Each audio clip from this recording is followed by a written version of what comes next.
There is a story that has been whispered in the dark for 700 years, a tale that church chroniclers and royal scribes did their very best to bury. It speaks of a formal investigation, ordered by a king, that uncovered a systematic campaign of terror within a holy sanctuary, a story of nuns starved into submission, of bodies broken by brutal beatings, and of rampant sexual abuse by the very clergy sent to be their spiritual guides. The legend culminates in a final, shocking detail that the royal investigators found no fewer than 23 nuns to be pregnant. To live in the 14th century was to accept that your life was a fragile, fleeting thing. But what happened behind these walls was a different kind of horror altogether. So, before you get comfortable, take a moment to like the video and subscribe, but only if you genuinely enjoy what I do here. And while you're here, let me know in the comments where you're watching from and what time it is right now. I love seeing this community light up across the map. Now picture this. It is the early 14th century. A heavy oak door groans open, revealing a world sealed away from our own. This is the Royal Convent of Passy, a place of prayer, prestige, and secrets. Outside France is a kingdom of men, of war, politics, and brutal ambition. But inside these walls, a society of women lives by a different clock, measured not in seasons, but in the sacred rhythm of the divine office. They are the brides of Christ, sworn to poverty, chastity, and obedience. Their lives are meant to be a quiet testament to holy devotion, but the silence is a lie. This sacred space is a gilded cage, hiding a reality of unimaginable suffering. This is the story of a holy sanctuary turned into a house of horrors. It is a story of monstrous evil, and like most stories of pure monsters, it is not the whole truth. The real records of convent life and the inquiries like the one at Passy reveal something far more complex and in many ways more tragic. The truth is not a simple tale of good versus evil. It is the story of a system under impossible pressure, of a world where women's bodies were a currency, their minds a threat, and their souls a battlefield. This is not the story of 23 pregnant nuns. This is the story of the thousands of real women who entered the convent, what they truly endured behind the high stone walls, and how their lost voices can still be heard in the chilling, forensic detail of the archives they left behind. To understand what can go wrong inside a medieval convent, one must first understand why it exists. In the modern mind, a convent is a place of voluntary religious devotion. A woman feels a calling from God and chooses a life of prayer and service. In the Middle Ages, that is only a small part of the story. For the powerful families of Europe, the convent is an essential tool of dynastic strategy. It is, for all practical purposes, a respectable and holy dumping ground. Consider the brutal arithmetic of a noble family. The goal is to consolidate power and wealth, not dilute it. A lord has one title to pass on, one estate to keep whole. His eldest son will inherit everything. Younger sons can be sent to the church or given land, becoming knights and carving out their own destinies. But daughters are a different kind of problem. A daughter is a financial liability. To be married off, she requires a dowry, a significant payment of land, money, or goods that drains the family's resources. Marrying her also creates a new political alliance, which might not always be desirable. What is a powerful lord to do with his third, fourth, or fifth daughter? What about a daughter deemed physically unattractive, or one who is too intelligent, too rebellious, too difficult to be safely married off? The answer is the convent. For a fraction of the cost of a dowry, a family pays an entry fee to a prestigious convent and secures their daughter's future. She will be fed, clothed, housed, and most importantly, her virginity will be guaranteed, preventing any inconvenient, illegitimate children from appearing and complicating the family bloodline. This practice is so common, it has a name. These women are known as oblates, those who are offered up. Imagine a girl of 12 in the year 1300.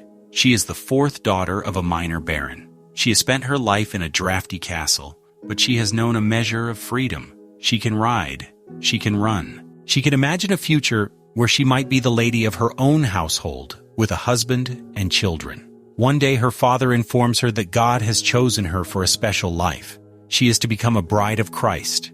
She is not asked. She is told. Her beautiful clothes are taken away, replaced by a coarse woolen habit. Her long hair, a symbol of her femininity and status, is shorn from her head in a public ceremony of humiliation and renunciation. A heavy door closes behind her, and she is now, for all intents and purposes, dead to the world. She will likely never see her family again. She has been given a life sentence. For some, however, this sentence is a welcome release. The medieval world outside the convent is a dangerous and brutal place for women. Marriage is often a transaction where a young girl is handed over to a much older man. Childbirth is a terrifying, life-threatening ordeal that kills 1 in 5 women. Within the convent walls, a woman is safe from the perils of war and the horrors of childbirth. She is also offered an opportunity that is almost unheard of for women of the time: an education. The great convents are centers of literacy, culture, and art. Nuns learn to read and write, not just in their native tongue, but in Latin, the language of God and power. They have access to libraries filled with theological texts, ancient histories, and poetry. Women like Hildegard of Bingen in the 12th century become brilliant composers, writers, and theologians whose intellectual power is respected across Europe. A talented and ambitious woman, if made abbess or prioress of a major convent, can become a figure of immense power. She becomes the CEO of a vast agricultural and financial enterprise, managing lands, tenants, and revenues. She negotiates with bishops and kings. In a world built to deny them power, the convent can be the one place a woman can rule. But this potential for sanctuary and empowerment is built on a fragile foundation of 3 vows, 3 pillars of renunciation that are under constant crushing pressure: poverty, chastity, and obedience. The vow of poverty is the first great paradox. The nun is sworn to own nothing personally, yet she often lives in an institution of immense collective wealth. Great convents like Pacy are endowed with vast tracts of land, gifts from the royal family and other powerful patrons. They are major players in the local economy. This creates a jarring disconnect. A nun sleeps in a simple cell on a straw pallet, yet eats food grown on her convent's 1,000-acre estate. This tension bleeds into the community, seeding resentment and strife. Visitation records from across Europe are filled with complaints about these very fractures in the holy ideal. Nuns whisper accusations of sisters keeping personal money, of owning forbidden luxury items like silk ribbons or, in one documented case, a pet squirrel. They speak of a prioress who mismanages the convent's funds, living in private comfort while the other sisters go without. The vow, meant to erase worldly status, ironically recreates it within the cloister's walls. Then comes the vow of obedience, the ultimate tool of control. A nun swears absolute obedience to her superior, the prioress or abbess, and through her, to the larger hierarchy of the church. For the willing, this is a blessed release from the burden of choice, a path to spiritual humility. But for the unwilling oblate, the girl who never wanted to be there, it is a recipe for psychological torment. Her every action is monitored. Her friendships are scrutinized for signs of particular friendships, which are seen as a threat to the community's cohesion. Any act of rebellion, from refusing to eat to speaking out of turn, can be punished with a terrifying severity. The punishments are a carefully calibrated ladder of pain and humiliation. They begin with public shaming and forced fasting. If the defiance continues, the punishment escalates to solitary confinement in a lightless cell, a place known as an in pace, where the rebellious nun is walled in, sometimes for years, to contemplate her sins in total darkness and silence. For the most severe offenses, there is flogging. The sharp crack of the whip is a common and accepted sound in the monastic world, a form of discipline meant to purify the soul by mortifying the flesh. But in the hands of a cruel superior, it is no longer a tool of discipline, but of personal vengeance.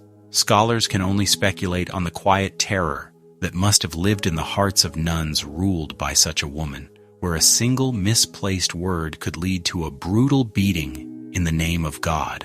Finally, and most famously, there is the vow of chastity. The convent is designed to be a fortress of virginity, a place where women can be protected from the desires of men and, as the Church teaches, from their own weaker nature. To ensure this, the central architectural and theological principle of the convent is enclosure, or claustration. The idea is simple and absolute. Once a nun enters the convent, she never leaves. The outside world is never to come in. The walls are high, the gates are locked. Any contact with the outside world is meant to happen through a heavy grille, a metal screen that allows for conversation but prevents touch, a constant cold reminder of the barrier between the sacred and the secular. But this ideal of total separation is impossible to maintain. The convent, for all its spiritual aspirations, is a physical institution that must function in the real world. Workmen must be let in to repair the roof. Merchants must be allowed through the gates to deliver supplies of grain and wine. A priest must enter to say Mass and hear confession. The fortress is, by necessity, full of secret doors and authorized breaches. And then, there are the breaches that are not authorized, but simply taken. Powerful patrons, kings, dukes, and bishops often feel that the rules of enclosure simply do not apply to them. They visit the convent, dine with the abbess in her private quarters, and bring the sound, the scent, and the temptations of the secular world crashing through the gates. The records are filled with accounts of this slow erosion of discipline.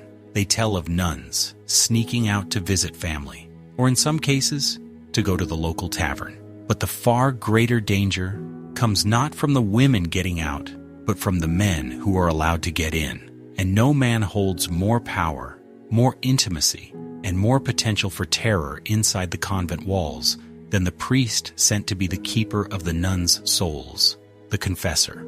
Every convent has a confessor, and often other male clergy like chaplains, appointed by the local bishop. These men are the nuns' essential link to the sacraments of the Church. Without a priest, there can be no Mass, no communion, and most importantly, no confession and absolution of sin. This gives the confessor a position of terrifying psychological power. Imagine again the nun who was forced into this life. She is taught that her thoughts themselves can be sinful, that a fleeting moment of anger at her prioress or a flicker of doubt in her faith could condemn her to hell if she died with it on her conscience. Once a week she must enter a small chapel and kneel before the confessor. In the shadowed intimacy of the space, she must whisper to him her deepest secrets, her doubts, her resentments, her shame. He is the gatekeeper of her salvation. He holds the power to absolve her, to grant her God's forgiveness, or to withhold it, leaving her in a state of spiritual terror. The overwhelming majority of these men are pious and professional, carrying out their duties with respect, but the system is ripe for abuse. A corrupt or predatory confessor can use the intimacy of the confessional to identify the most vulnerable, the most lonely, or the most rebellious nuns. He can manipulate them, offering spiritual comfort in exchange for emotional intimacy and then physical intimacy. To refuse his advances is not just to refuse a man. It can be framed as refusing a spiritual authority, an act of disobedience that puts her very soul at risk. And if the worst happens, who can a nun report him to? He is her only link to the outside church hierarchy. To accuse him would be her word against his, the word of a cloistered woman against a respected priest. How many of these stories were smothered in silence? We will never know. This systemic vulnerability is the context for the horrors that the visitation records sometimes reveal. A visitation is a formal inspection, an audit carried out by a bishop or a senior official from the monastic order. These are not witch hunts. They are a form of medieval quality control. The visitor arrives with his clerks, announces the formal start of the inquiry, and then interviews every single nun, one by one, in secret. The records of these interviews are astonishing historical documents, They are one of the few places in all of medieval history where women, even the lowest-ranking nun, are given a voice, and their testimony is written down. The questions are formulaic, a checklist for the health of a spiritual institution. Does the prioress keep the rule? Are the divine services performed correctly? Is the property of the convent well managed? Is the rule of enclosure being kept? Do you have any knowledge of any sister who has fallen into sins of the flesh, either inside or outside the convent? Most of the complaints recorded are mundane, a litany of petty grievances that reveal the intense pressures of a life lived in close confinement. The records paint a vivid picture of the simmering tensions and jealousies of any isolated community. Nuns complain that the prioress is showing favoritism to her relatives within the convent. They complain that the ale is watered down or the bread is stale. They complain that Sister Agnes owns a pet monkey, which is against the rules, or that Sister Isabella talks too much during the silent hours. But sometimes, amongst the mundane complaints of stale bread and chattering novices, the interview transcripts record something far darker. A nun might hesitantly confess that the prioress is not just strict, but cruel, using flogging not as a tool of discipline, but of personal vengeance. She might whisper that funds are not just being mismanaged, but are being embezzled by the chaplain, who lives a life of luxury while the convent falls into disrepair. And in the most serious cases, she might allege a moral scandal. These scandals are rarely on the scale of the Pacey legend, but they are real. A 14th century investigation into the convent of Romsey in England finds that the abbess has been stealing from the convent's funds and that several nuns have become pregnant. The prioress of Ankerwyke is accused of allowing lay people to have parties in the cloister and of having a scandalous relationship with the chaplain. At Littlemore Priory near Oxford in the early 16th century, the bishop's investigation finds that the prioress has a child with the local priest and has been systematically terrorizing the younger nuns, even putting one in the stocks for defying her. These are the real horrors. Not a sudden explosion of mass corruption, but a slow rot, a breakdown of discipline, often starting at the top, which allows for financial corruption, the collapse of enclosure, and in the worst cases, the sexual exploitation of the women who were supposed to be protected by the convent's walls. This is the world the investigators of Passy are stepping into. The Royal Priory of Saint Louis de Poissy is not just any convent. To understand the gravity of an investigation here, we must understand that this is a jewel in the crown of the French monarchy. It was founded in 1297 by King Philip IV, known as Philip the Fair, one of the most ruthless and powerful kings of the Middle Ages. He builds it to honor the memory of his grandfather, the canonized King Louis IX, Saint Louis, who had been born and baptized in the town of Poissy. The convent is a statement. It is a monument to the piety and power of the Capetian dynasty, a sacred site intertwined with the identity of France itself. The women who fill its halls are not the surplus daughters of minor barons. The nuns of Poissy are almost exclusively from the highest echelons of the French nobility, including members of the royal family. A scandal here would not just be an embarrassment to the church, it would be a stain on the honor of the king and the sacred memory of his sainted ancestor. The year of the alleged investigation, 1308, is also significant. At this very moment, King Philip IV is in the midst of his most infamous campaign, the brutal suppression of the Knights Templar. Philip is a king who understands the power of propaganda and the usefulness of a well-timed investigation to destroy an institution that threatens his absolute authority. He is a master of using accusations of heresy and moral corruption as a political weapon. Scholars debate his true motives.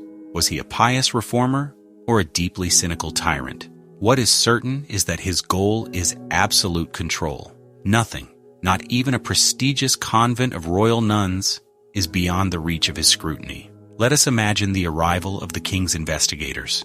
The sensationalist myth of 23 pregnant nuns is a ghost, a later invention. But the visitation itself, the inquiry, is a real and fearsome process.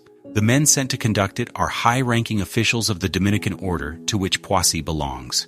They are both devout theologians and shrewd political operators, acting with the full and terrible authority of the crown. Our chief visitor, a composite figure named Jean, arrives not with soldiers, but with a small retinue of notaries, their satchels filled with clean parchment and sharpened quills, the quiet instruments of bureaucratic terror. The great bell of the convent tolls. The prioress, a woman of noble birth accustomed to giving orders, now must kneel and kiss the visitor's ring. The entire community is assembled in the chapter house. The visitor begins with a sermon. He speaks of the convent as a beautiful garden for the Lord, and of himself as a humble gardener sent by the king and the pope to pull up any weeds that might be choking the life from the holy flowers. He reminds the nuns of their sacred duty to speak the truth, warning them that to lie during a visitation is a mortal sin. The air in the room is thick with fear. The process begins. One by one, each of the convent's 100 or so nuns is called to a private chamber. There sits Jean, his face a mask of pious neutrality, with his notary beside him, pen scratching away. The historical record from other visitations gives us a clear idea of what they likely find. Not a simple monstrous horror story, but the 1,000 compromises and quiet corruptions that creep into any closed, wealthy institution. The youngest nuns complain of the prioress's cruelty. The older nuns complain about the laxity of the new generation. The most serious questions concern poverty and chastity. In a convent as aristocratic as Poissy, nuns from powerful families have their own servants, receive expensive gifts, and wear fine linen beneath their simple habits, creating a two-tier system of rich and poor nuns. Then the visitor comes to the heart of the matter, the flesh. Is the rule of enclosure strictly kept? Does the prioress allow secular men to enter the cloister? Here the real stories emerge. A nun confesses that the prioress frequently entertains her noble brother and his knights in her private chambers. Another reveals that a young, handsome chaplain gives private spiritual direction to a novice in her cell. And what of abuse? In the confidential setting of the interview, a brave or desperate nun might finally speak. She might describe how the aging confessor has been using the sacrament to ask deeply inappropriate questions. She might allege that the visiting physician, under the guise of an examination, had assaulted her. The visitor listens patiently, while his notary's pen flies across the page. But a formal accusation would lead to a devastating scandal. More often than not, the visitor's goal is not justice for the victim, but damage control for the institution. The accused priest would be quietly transferred. The nun would be sworn to silence, perhaps threatened with punishment for having led the man into temptation. This is the true soul-crushing horror, not the imagined orgy of the legend, but the quiet, bureaucratic smothering of a woman's trauma to protect the reputation of powerful men. After weeks of interviews, the visitation concludes. The visitor delivers his report directly to the king. The consequences are swift but silent. The incompetent prioress is encouraged to retire. The troublesome chaplain is reassigned. New injunctions are issued. Order is restored. The world sees only the serene, pious face of the royal convent. The secrets are buried again in the archives. The myth of the 23 pregnant nuns is a ghost created centuries later. During the Protestant Reformation and the French Revolution, anti-clerical writers waged a fierce propaganda war against the church. Tales of debauched monks and licentious nuns were a favorite genre, and a prestigious royal convent was the perfect target.